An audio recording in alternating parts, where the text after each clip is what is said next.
Tutiza Digital Encyclopedic Tech Limited twagarutse mu masomo yacu aho turi kwigisha imisoro. Umunsi rero tugeze ubwoko bw'umusoro busa nkaho ari nabwo bwoko ari nawo musoro ukomeye mu Rwanda, umusoro ku nyungu. Umusoro ku nyungu rero katuwucemo turebe uburyo bawudekarara n'uburyo bawishyura. Iyo ni umusoro rero ku nyungu ziva mu bucuruzi no kwihangira imirimo. Igihe cy'umusoro ku nyungu, umusoro ku nyungu ubarwa mu mwaka w'ingengabihe utangira ku itariki ya 1 Mutarama ukarangira kuri 31 Ukuboza. Umuntu ukora ibikorwa bibyara inyungu ategura imenyekanisha ry'imisoro buri mwaka hakurikijwe inzira zagenwe n'ubuyobozi bw'imisoro, agatanga imenyekanisha rye hamwe n'ibitabo by'ibarurishamari n'imigereka yabyo nk'uko byashyizweho hakurikijwe ibisabwa n'amahame y'ibaruramari. Aha rero iyo umuntu yanditswe kuri uyu musoro cyangwa atanga kuri uyu musoro udekararwa kuri 31 bitarenze 31 Werurwe. Ukuvuga ngo ubwo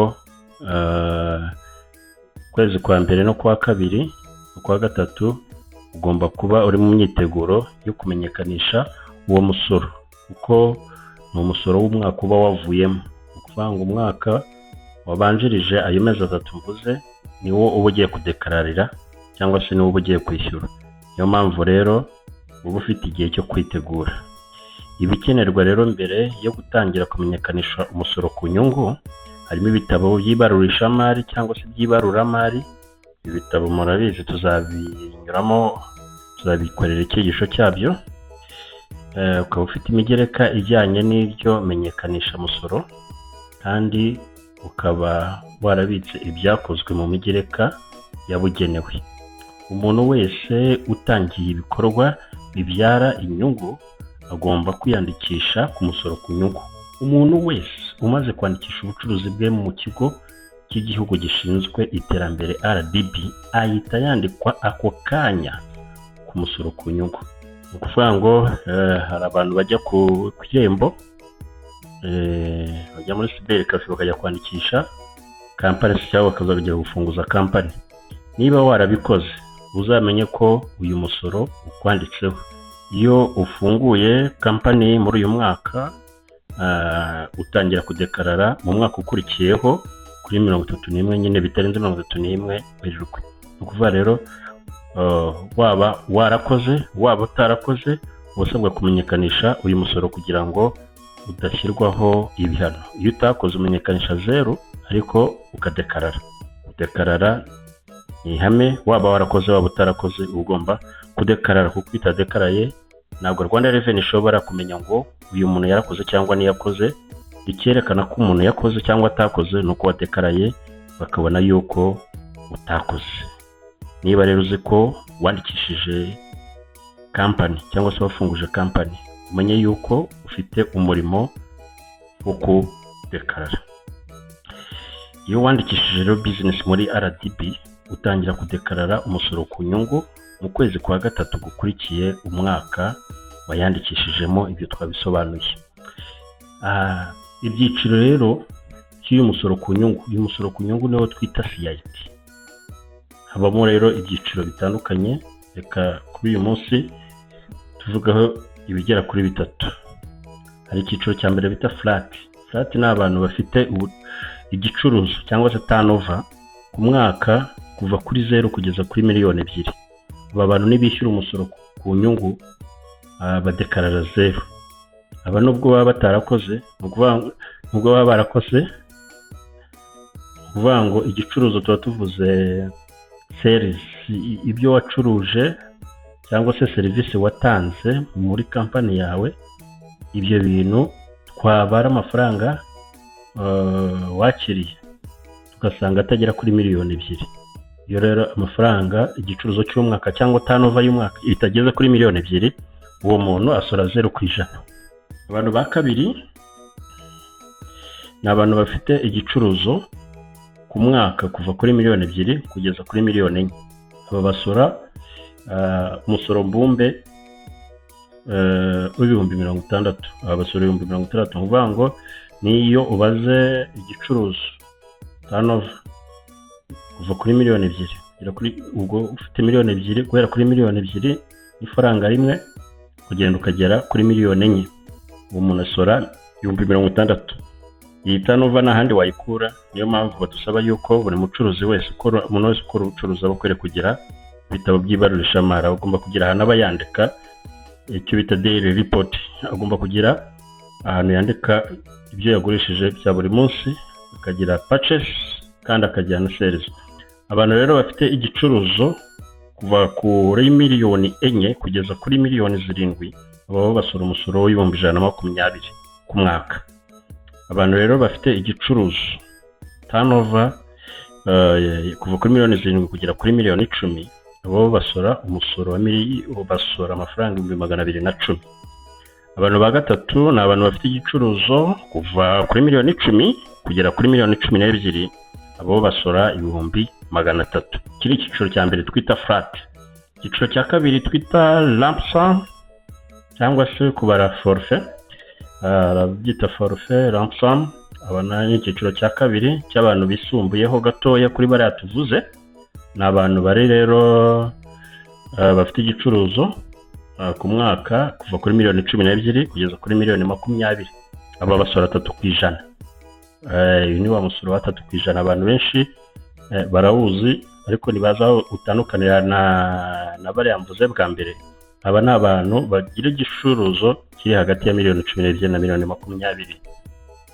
Ushyiramo igicuruzo cyawe rero cy'umwaka muri systeme ihita ukubarira umusoro wa 3%. Icyakora wakuramo withholding tax baba baragufatiriye kugira ngo umusoro wawe ugabanuka, cyangwa se taxable amount igabanuke kugira ngo nitukubona 3% amafaranga agabanuke. Icyakora Rwanda Revenue Authority yatuzaniye ubundi buryo bwiza. Abantu bari muri lump sum bashobora gukora icyo bita simplified accounting records. Bagomba kuba bafite ibitabo by'ibarurishamari byoroheje nka daily sales, daily purchase, cash transaction na withholdings. Iyo iyi migereka wayikoze, iyo wayikoze nkuko nyivuze ni daily, ni kwandika ibyo wacuruje bya buri munsi, kwandika ibyo waranguye bya buri munsi, kwandika uburyo wasohoye amafaranga, kwandika n'imisoro yafatiriwe. Iyo ubasha gukora ibarurishamari ubasha kuba wakuramo ibyatunze umwuga, ukaba wasora nawe 30% nk'umusoro wundi tugiye cyangwa n'ikindi cyiciro tugiye kugeraho. Ariko iyo utabishoboye uguma kuri 3%. Icyiciro duherukije rero nicyo bita regime cyangwa se regime réel mu Gifaransa. Ni abantu bafite igicuruzo cyangwa se turnover ku mwaka kuva kuri miliyoni 20 kuzamura. Abo bantu bagomba kugira ibitabo by'ibarurishamari. Aba basora 28%. Yari 30, Rwanda Revenue yakuyeho 2, bawugize 28. Nyuma rero yo gukurirwaho icyo bita depreciation na expenses zose company bayaragize na depreciation y'ibikoresho, barimo inzu, barimo imodoka, kuvuga ngo buri kintu muri ibyo bintu, intebe, ameza, computer, printer, ibyo bintu bigenda bitakaza agaciro buri mwaka. Ni ukuvuga rero hari rate Rwanda Revenue iba yarashyizeho buri mwaka akagira amafaranga agenda agabanuka. Ni ukuvuga ngo niba ufite print ihagaze 300 ntabwo izahora ihagaze 300. So hari amafaranga rero agenda agabanukaho. So expenses ni ibyatunze umwuga, ni ibyatunze company. Na amafaranga aba yarasohotse, yarahembye abakozi, yaraguze umuriro, yaraguze amazi, yarishyuye ubukode bw'inzu. Amafaranga akurwaho, noneho amafaranga asigaye niyo tubariraho umusoro wa 28%. Amoko y'umusoro ku nyungu rero. Umusoro ku nyungu ugizwe n'umusoro ku nyungu z'umuntu ku giti cye, aribyo bita PIT, Personal Income Tax, n'umusoro ku nyungu z'amasosiyete. Akabaho rero nicyo bita ubusonerwe bw'umusoro ku nyungu. Hari abantu uyu musoro bawusonewe batajya bawutanga, nka leta y'u Rwanda, umujyi wa Kigali, akarere gafite ubuzima gatozi, banki nkuru y'u Rwanda, umuryango ukorera ibikorwa byerekeye imyemerere n'abandi. Hari n'abandi bantu rero bakurikirana nabo basonewe umusoro ku nyungu. Umuntu ufite ibyacurujwe ku mwaka bitarenze miliyoni 2. Ni ukuvuga umuntu wacuruje ariko nageze kuri miliyoni 2 igicuruzo cyose, uwo muntu ntabwo yemerewe adekarara zero. Umusaruro w'umuhinzi, abahinzi nabo batagejeje kuri miliyoni 12 ku mwaka, abo nabo nabwo uyu musoro ubareba. Uvuga ngo iyo umuhinzi n'umworozi ibintu bagiye bagemura ku isoko iyo birenze miliyoni 12 asabwa kwandikishwa cyangwa se kwiyandikisha kuri uyu musoro. Urugero rw'umusoro ku nyungu, uburyo tuwubara, yayitibarwa gute? Wenda tuvuge ngo ufite company yitwa ABC Trading Limited, yinjije amafaranga mu mwaka miliyoni 20. So amafaranga yakoreshejwe muri expenses ni miliyoni 14. Ubwo rero turabibara gute? Turafata income miliyoni 20 dukuremo aya mafaranga bakoresheje miliyoni 14, hasigare miliyoni 6. Izi miliyoni 6 nizo zibirirwaho umusoro. Kuba rero nibe gipimo cya CIT mu Rwanda ni 30 cyangwa 28 nkuko babigabanyije. Ubwo tuhita dufata miliyoni 6 dukube 30%, tujye tubona ko umusoro asabwa kwishyura ari miliyoni 1,800. Umuntu wungutse miliyoni 6 agomba gutanga umusoro wa miliyoni 1,800. Urugero rw'umusoro ku nyungu PIT. PIT twababwiwe aho bitandukaniye na CIT. PIT ni umucuruzi cyangwa se enterprise, umuntu ukora ku giti cye, atari company, na shares zirimo. So uwo muntu rero nawe asabwa gutanga umusoro ku nyungu, niyo twise PIT. Ni ukuvuga ngo bose bakora imirimo ibyara inyungu, ariko umwe ni company, undi nawe ni umuntu ku giti cye. Uyu muntu rero nawe afite uburyo atangamo uyu musoro ku nyungu bitandukanye gatoya na CIT. PIT amafaranga yinjiye, wenda mu mwaka tuvuge ko yinjije miliyoni 8, amafaranga yakoreshejwe akaba ari miliyoni 5. Kubara rero inyungu y'uyu muntu, tufata izi miliyoni 8 tugakuramo miliyoni 5, tukabona yuko miliyoni 3 arizo zisaguka. Izi miliyoni rero 3 nizo tubariraho umusoro. Umusoro rero ugiramo ibyiciro. PIT igiramo ibyiciro. Ni ukuvuga ngo umuntu guhera kuri 0 kugera ku 720, ayo mafaranga ntabwo atangirwa umusoro, arasonewe, ari exempted 0%. Naho guhera ku 720 n'ifaranga rimwe kugera kuri miliyoni 1,440, uyu muntu asora amafaranga 20%. Hejuru ya miliyoni 1,440 ababo ni 30%. None rero turebe za miliyoni 3 turaza kuzibarira umusoro gute? Ubwo tureta tuvuga ngo kuva kuri 0 kugera kuri 750 birasonewe. Ubwo rero tureta dufata 700, 750, 720 n'ifaranga rimwe kugera kuri 1,440,000, aho ni kuri harasorora kuri 20%. So ubwo tureze dufata nanone 1,560,000 tubikore 30% tubone aya mafaranga. Ibi rero tukaza kubiteranya tukajya tubona ayo umuntu azishyura ko ari 612. Ibyo rero iyi mibare yavuye he? Iyi mibare yavuye he? Dufata za miliyoni 3. Za miliyoni 3 rero kavama aya ngaya. Hasigaye akurikiyeho agasora kuri 20, akurikiyeho agasora kuri 30. Muri ubwo buryo rero tubibara. Ni ukuvuga ngo amafaranga ya mbere arasonewe 220, yandi akurikiyeho agasora 20%, akurikiyeho agasora 30% kuko ari hejuru ya 1,440,000. So nuko rero tubibara, twarangiza dukateranya aya mafaranga yose, tugateranya aya twabonye aha ngaha dukubye 20%, tugateranya aya ngaya twabonye dukubye 30%, tukaza tubona ko uyu muntu agomba gutanga PIT y'amafaranga 612.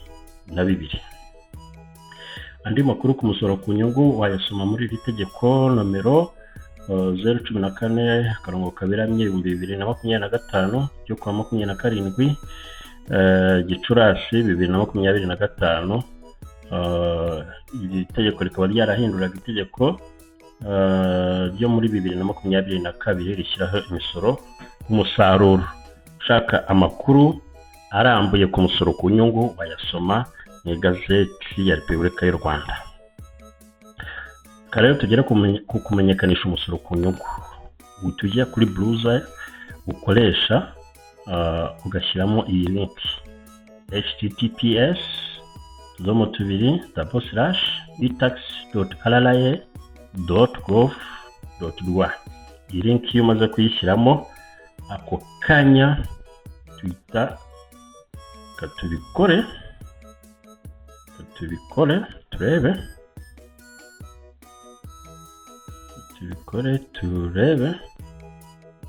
tujye kwandikamo itax ngiyi bayiduhaye rra.gov.rw. ahangaha rero iyo tuyishyizemo bahita dusaba gushyiramo tin number. Shyiramo tin number hano ugashyiramo password ugakora login. So dushyiramo tin number yacu, noneho turebe ngo bimeze bite.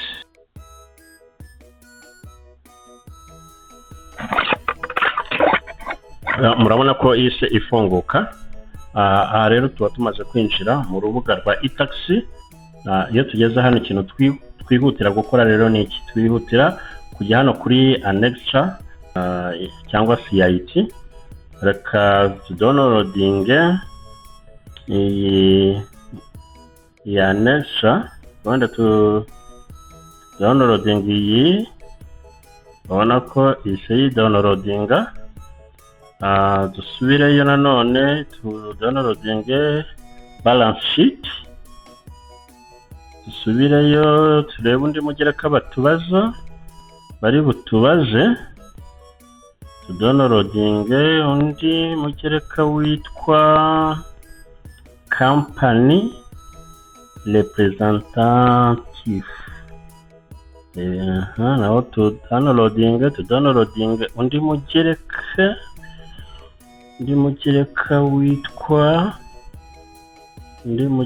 witwa profit and loss. Okay, iyi biyo bimaze kwidownloadinga bihita bijya hehe? muri downloads. Twangiza tukaza hano tukawufungura. Nguyu rero umugereka wacu wafungutse. Turebe ibyo batubazamo hano. Uyu mugereka rero hano hari abaduha icyo bita instructions, baduha ubusobanuro bw'uburyo iyi Annexa ikoresha. Iyi Annexa yacu ifite imigereka itandukanye. Hari umugereka hano murabona bita depreciation table. Ahangaha muri depreciation table dusabwa kuzuzamo ibintu bitandukanye kampani itunze. Aha nibyo twuzuzamo. Aha kabiri tukuzuzamo ngo book value beginning of period. Ibyo bintu ku ntangiriro byari bifite agaciro kangana iki. So ahangaha tukaza kuzuzamo amafaranga bigenda bitakaza buri mwaka. So ubw'ibyo tukaza kwerekana ku mpera y'umwaka amafaranga yabigize gute bihagaze. Noneho nuko twanze tugakora validate. Iyo ukoze validate iyi nuzi ihita yibika muri local disk C muri folder ihita yirema yitwa RRA. Reka tujye kuri uyu mugereka bita related party transaction. Binabona umugereka mu migereka baba batubaza. Ahangaha nk'uko mubibona twuzuzamo icyambere wuzuzamo supplier, ahantu uguriye ibintu cyangwa se umuntu wabigusuplyinze. Tuvuga ko yitwa company ABC supplied limited. Location ahantu ikorera tuvuga ko tuye muri Kigali. Aha batubajije ngo nature of transaction goods or services. Ese ni ibikoresho baduhaye cyangwa se ni serivisi badukoreye. Aha twerekana ko ari ibicuruzwa. Type of services or goods supplied. Ni ubwoko bwabyo. Office stationery baduhaye ibikoresho byo muri office. Itariki babiduhereyeho ni iyi ngiyi. Invoice number ni iyi ngiyi. Amafaranga byari bihagaze nibi. Iyo umaze kuzuzamo ibintu byose rero hano byose by'umwaka uhituza hano ugakora validate. Aza gukora validate bahita ikubwira ko igiye kwibika muri local disk C muri folder imaze kwirema yitwa RRA related party transaction. Niko uri wisange yitwa nayo nguko. Nuko rero tugenda twuzuza iyi migereka yose. Hari undi mugereka bita withholding, hari umugereka 5% withholding, hari imigereka myinshi yose ubusabwa kugira gute kuyuzuza. Reka rero tugaruke turebe hano. Iyo migereka yacu tumaze kuyuzuza tuhita tuza hano kuri tax declaration, tukaza kuri new declaration, tukahita tuza ako kanya ukakirika hano kuri submit. Umwaka wamaze kwijyanamo. Kereka ushatse gukora revised ukajya mu myaka yatambutse kandi uwo musoro utarawukoze cyangwa ushaka kuwusubiramo warawukoze nabi. Ariko ubundi iyo umaze gukora hano kuri tax declaration, new declaration, umwaka wijyanamo uhita ukora kuri submit n'ahandi hantu ukoze. Wenda ikindi nakwereka hano kuri e-tax nuko wituza hano handitse ngo view purchase and importation. Aha iyo uhakiritse hano uyu mwaka nawe wijyanamo. Hano bakatwereka ibyo twagize gute ibintu byose twaguze kuri IBM dukoresheje IBM. Amafaranga hano aba yiyanditse ndetse n'ibyo twatumije mu mahanga. Ahangaha naho aba yiyanditse kugira ngo bize kukubashisha kugira gute kudekarara. Kubashisha rero kudekarara mu buryo bworoshye. Reka turebe aho twari tugeze dukomeze. Tugeze hano rero ahangaha tuhatambuke. Ahangaha rero urahituza ugakora kuri submit. Iyo ugikirika kuri submit uhituza hano. Iyo ugeze hano rero tubona iyi mibare. Urabona ko batubwira ko ari CIT. Uyu musoro ari uwa CIT. Uyu musoro witukandaho hano kuri iyi mibare ariyo bite DOCAIP. Wamara kuhakirika uraza ukahakirika. Ahangaha ukahita bakubwira ngo enter declaration. Declaration rero tugiye kujyamo ukahita uhakirika hariya. Ako kanya bakahita baduha table imeze gutya. Iyi table rero niyo tuba tugiye kuzuza, tugiye kureba ngo iyi table yuzuzwa gute. Table yuzuzwa gute? Ifite ibice byinshi, ifite lines nyinshi. Line ya mbere yitwa ngo sales, annual sales, opening stock, purchase supported by EBM DMC, closing stock, cost of goods services sold, gross profit, operating expenses with EBM DMC. And aha reka tugende intambwe ku ntambwe turebe uburyo twuzuza iyi noza yacu, turebe uburyo tuyuzuza, kuko iyo tumaze kuyuzuza turaza kureba n'iki gikurikiraho. Gaturebe ubusobanuro bw'iyi CIT form umurongo ku murongo. Igice cya mbere ni cyerekeranye na sales and cost of goods sold, cyerekeranye n'ibintu uba waragiye ugurisha n'ibiciro byabyo. Umurongo wa gatanu rero utubwira sales. Aha wandikamo amafaranga yose winjije mu mwaka avuye mu bucuruzi bwawe. Ntabwo ari inyungu, ntabwo ari iki, nta mafaranga yose winjije, nk'uko twabibonye yuko umuntu wese ukora ubucuruzi yanditse ku musoro ku nyungu aba agomba kugira ibitabo yandikamo ubucuruzi bwe bwa buri munsi. Harimo rero amafaranga wishyuye kashi, ayo wishyuwe kuri banki cyangwa se yo wakiriye mu ntoki. Aya mafaranga yose agomba kuba yanditswe ukaba uyazi, niyo iki gicuruzo cyose cy'umwaka cyandikwa kuri uriya murongo wa gatanu. Umurongo wa gatandatu handitseho ngo opening stock, ni ibicuruzwa wari usigaranye mu bubiko ku ntangiriro z'umwaka. Urugero, niba waratangiye umwaka ufite amakarito 50 mu bubiko, ayo niyo bita opening stock. Umurongo wa karindwi twuzuza icyo bita purchases, ni ibicuruzwa waguze mu mwaka bigenewe kugurishwa. Harimo ibyo waguze ku ba suppliers cyangwa se ibyo waguze hanze y'igihugu, ibyo nibyo bita purchases. So umurongo wa 8 closing stock, ni ibicuruzwa bisigaye mu bubiko ku mpera z'umwaka. No kuvuga ngo closing stock ibi bigomba kungana na opening stock, kuko kuri 31 ukuboza nimugoroba ufunze ubucuruzi bwawe, iyo stock ni nayo itangiraho ku itariki ya mbere z'ukwa mbere, biba bigomba kungana rero. Umurongo wa 10 twuzuzamo iki? Cost of goods sold. Iyi ni systeme irabyibarira ako kanya, irabyibarira automatically. Ifata opening stock igateranyaho purchases igakuramo closing stock.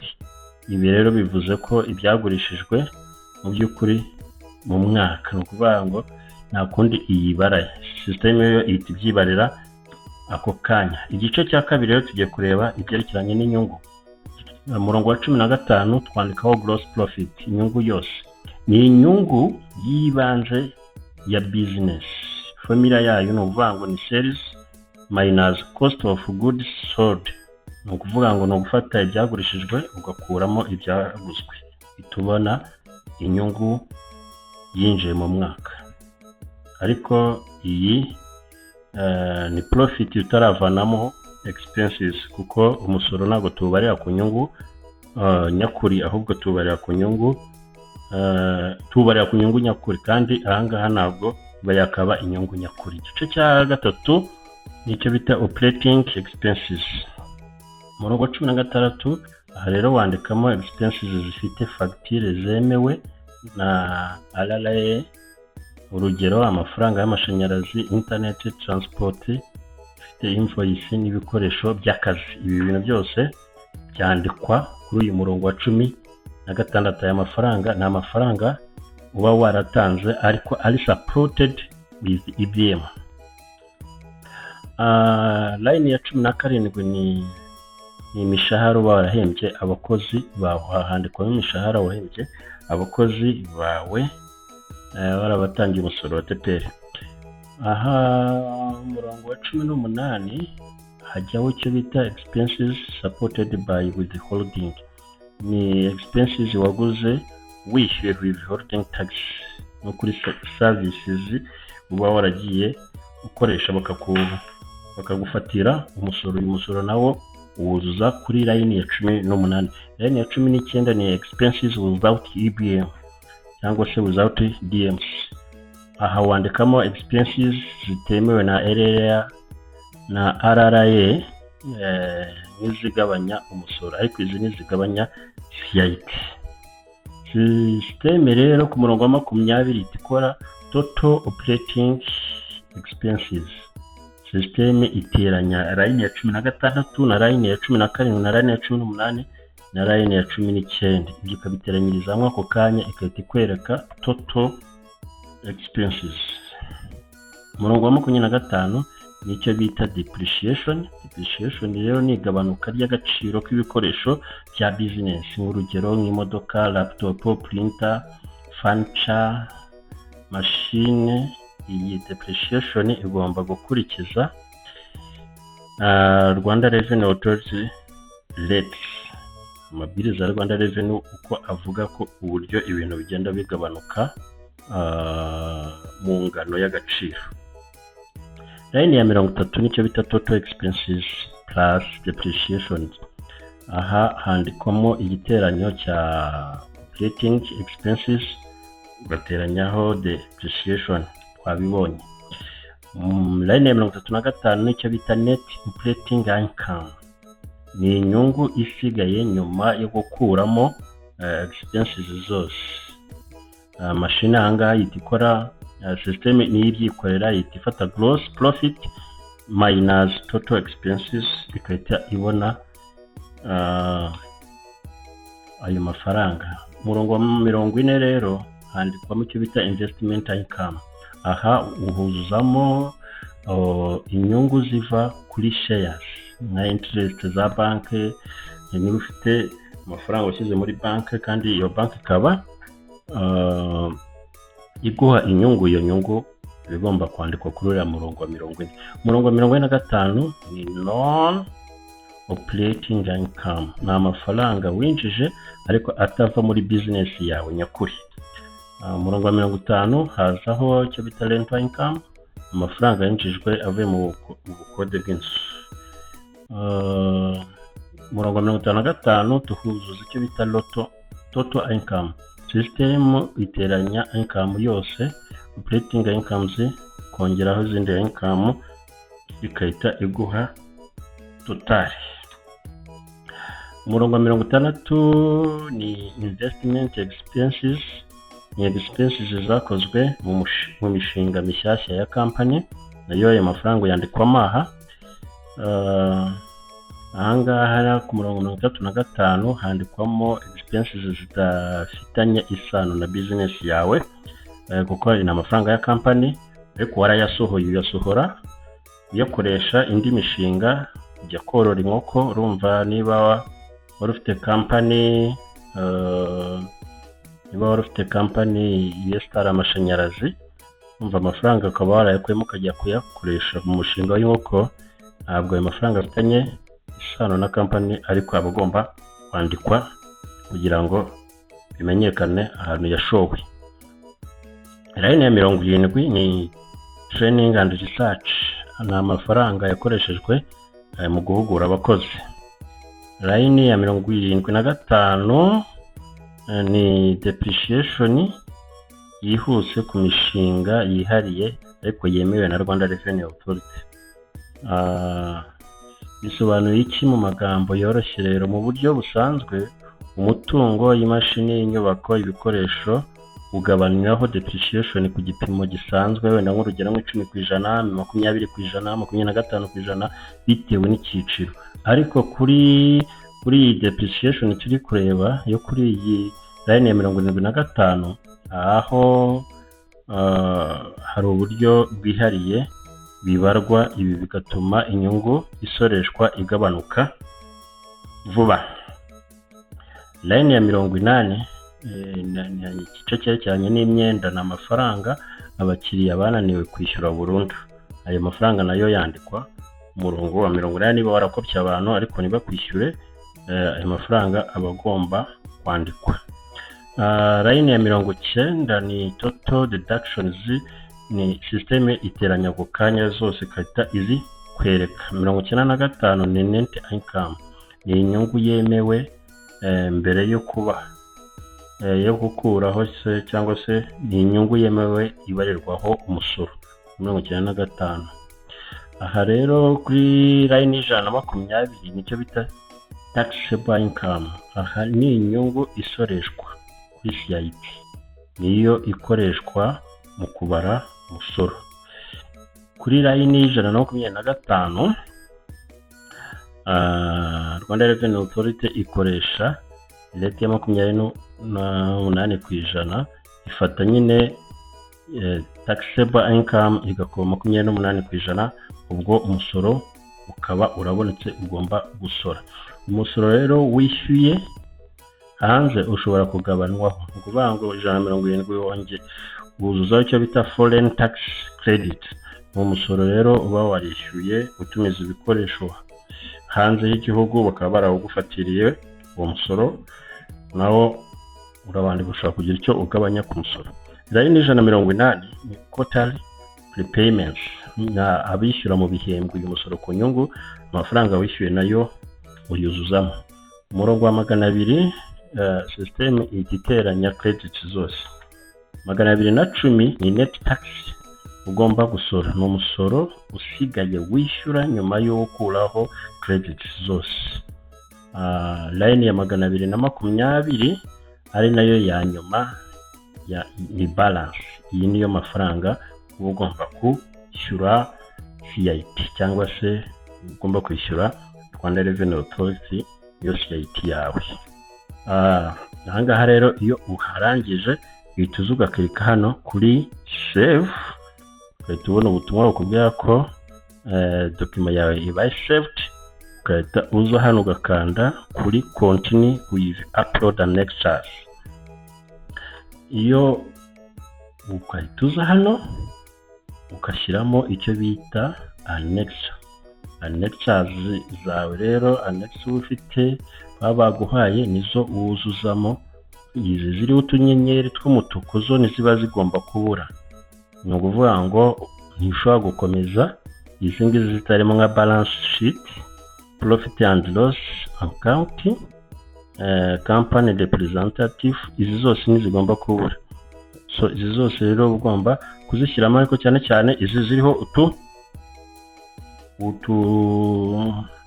utudomo tw'umutuku. Izi rero uba wamaze kuzikora kandi ziri muri ya folder nababwiye, bituza kuri upload, ikahita iba uploaded ikazamo hano. Warangiza ugakirika hano handitse ngo compare with declaration. Iyo uhakiritse ako kanya uhita ukareba gukora comparison between declaration and annexures, ukareba uru ruhande ko rungana n'uru. Ibi byanditse ahangaha bigomba guhura n'ibyaha. Iyo hajemo ikinyuranyo uba ugomba gukirika hano handitse modify declaration, ugasubira inyuma ukongera ukareba kuri annexa yawe cyangwa se kuri declaration yawe, ukareba niba harimo ikinyuranyo kirimo ukagikuramo ukongera ukagaruka. So iyo byose ubirangije uraza ugakirika hano kuri I accept, ugahita ukora kuri submit, ugahita ukirika hano kuri submit. Iyo ukihakirika ako kanya uhita ubona ubutumwa buvuga ngo bwa e-tax, bahita bakubwira ngo no modifications are allowed after the submission process. Ni ukuvuga ngo ni nk'aho ari notice baguha yuko ibi utabasha gusubira inyuma. Nukirika kuri OK ntabwo ubasha gusubira inyuma, ngo ugire icyo ukosoramo umusoro uburangiye.